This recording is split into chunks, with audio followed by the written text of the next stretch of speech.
রাজনীতির ইতিহাসের সবচেয়ে বড় ইউটার্ন তবে কি চোখের সামনে ঘটতে যাচ্ছে? যে দৃশ্য কল্পনারও অতীত, সেটা কি এখন বাস্তব? শেখ হাসিনা এবং তারেক রহমান দুই মেরুর দুই বাসিন্দা কি এবার এক টেবিলে? 24শে আগস্টের পর দিল্লির বাতাস ভারী হয়ে উঠেছিল একটি প্রশ্নেই, শেখ হাসিনা কবে ফিরবেন? কিন্তু এখন প্রশ্নটা পাল্টে গেছে। এখন প্রশ্ন, তিনি কি ফিরছেন বিএনপির বন্ধু হয়ে? আমরা থাকি কি না থাকি, মরি কি বাঁচে, তার তো ঠিক নাই। আমরা এটা করে রাখা ভালো। জি, ঠিকই শুনেছেন। দিল্লির অন্তরালে চলছে এমন এক রাজনৈতিক দাবা খেলা যার প্রতিটি চাল আপনার লোম খাড়া করে দিবে।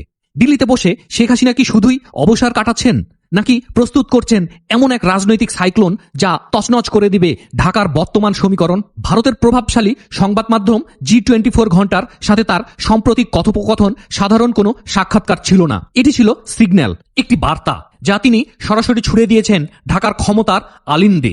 সাংবাদিক যখন তাকে প্রশ্ন করলেন, দেশে ফিরলে আপনার অগ্রাধিকার কি হবে, তখন শেখ হাসিনার চোখে মুখে কোনো দ্বিধা ছিল না, যেন তিনি জানেন ফেরাটা কেবল সময়ের অপেক্ষা মাত্র। কিন্তু সব থেকে বড় চমকটা অপেক্ষা করছিল এরপরেই। যে বিএনপিকে তিনি গত 1.5 দশক ধরে রাজনৈতিক মাঠের বাইরে রেখেছেন, আজ হঠাৎ সেই বিএনপির এবং তারেক রহমানের প্রতি শেখ হাসিনার সুর কেন এত নরম? সিচুয়েশন ভালো হবে, সময় বুঝে বুঝে আমরা দেবো।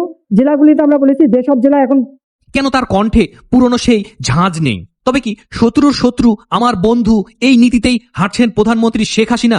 শেখ হাসিনা স্পষ্ট ভাষায় বললেন, আওয়ামী লীগ ও বিএনপি দীর্ঘদিনের সংসদীয় প্রতিদ্বন্দ্বী। এক দল সরকার থাকলে অন্য দল বিরোধী দল থাকবে, এটাই গণতান্ত্রিক সৌন্দর্য। তিনি আরো বললেন, প্রকৃত বিরোধী দল ছাড়া সংসদ অর্থহীন এবং সব থেকে বিস্ফোরকমূলক কথা, প্রয়োজনে আওয়ামী লীগ বিরোধী দলের আসনে বসতেও প্রস্তুত। ভাবুন তো একবার, যে নেত্রী একসময় এক চুলো ছাড় দিতে নারাজ ছিলেন, তিনি আজ বিরোধী দলের আসনে বসার কথা বলছেন। কেন? এর নেপথ্যে কি কোনো গভীর সমঝোতা, নাকি এটি অস্তিত্ব রক্ষার শেষ কৌশল? রাজনীতির এই অদৃশ্য সুতোর টান এবং পদ্মার আড়ালের আসল সত্য সবার আগে জানতে এক্ষুনি সাবস্ক্রাইব করুন। এই পুরো নাটকে শেখ হাসিনার টার্গেট তাহলে কে? এখানেই গল্পের মোড় নেয় অন্যদিকে। তার আক্রমণের তীক্ষ্ণ নিশানায় এবার বিএনপি নেই, তার নিশানায় ডক্টর ইউনূস, জামাত এবং এনসিপি। লক্ষ্য করুন, তিনি সুকৌশলে বিএনপিকে তার শত্রু তালিকা থেকে সরিয়ে এনেছেন। যেটুকু আমার ক্ষমতা আছে, সেই এক্সিকিউটিভ যে পাওয়ার আমার আছে, তার মাধ্যমে তাকে আমি, তিনি একটি নতুন বিভাজন রেখা টেনে দিলেন। একদিকে ইউনূস জামাত জোট আর অন্যদিকে বাকি রাজনৈতিক শক্তি। বিশ্লেষকরা একে দেখছেন এক গভীর চাল হিসেবে। শেখ হাসিনা কি তবে বিএনপিকে বার্তা দিচ্ছেন, আমাদের আসল লড়াই এখন একে অপরের বিরুদ্ধে নয়, বরং তৃতীয় শক্তির বিরুদ্ধে?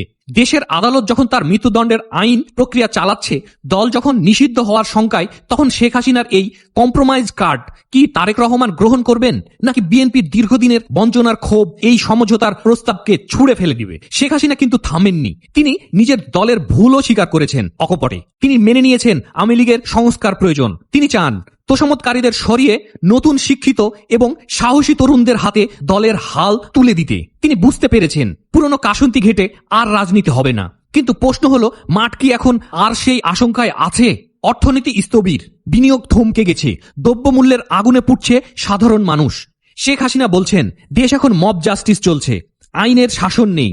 এই অরাজকতা থেকে মুক্তির একমাত্র পথ হিসাবে তিনি দেখাচ্ছেন একটি গ্রহণযোগ্য নির্বাচনকে, এবং তিনি কথা দিয়েছেন ফলাফল যাই হোক আওয়ামী লীগ তা মেনে নিবে।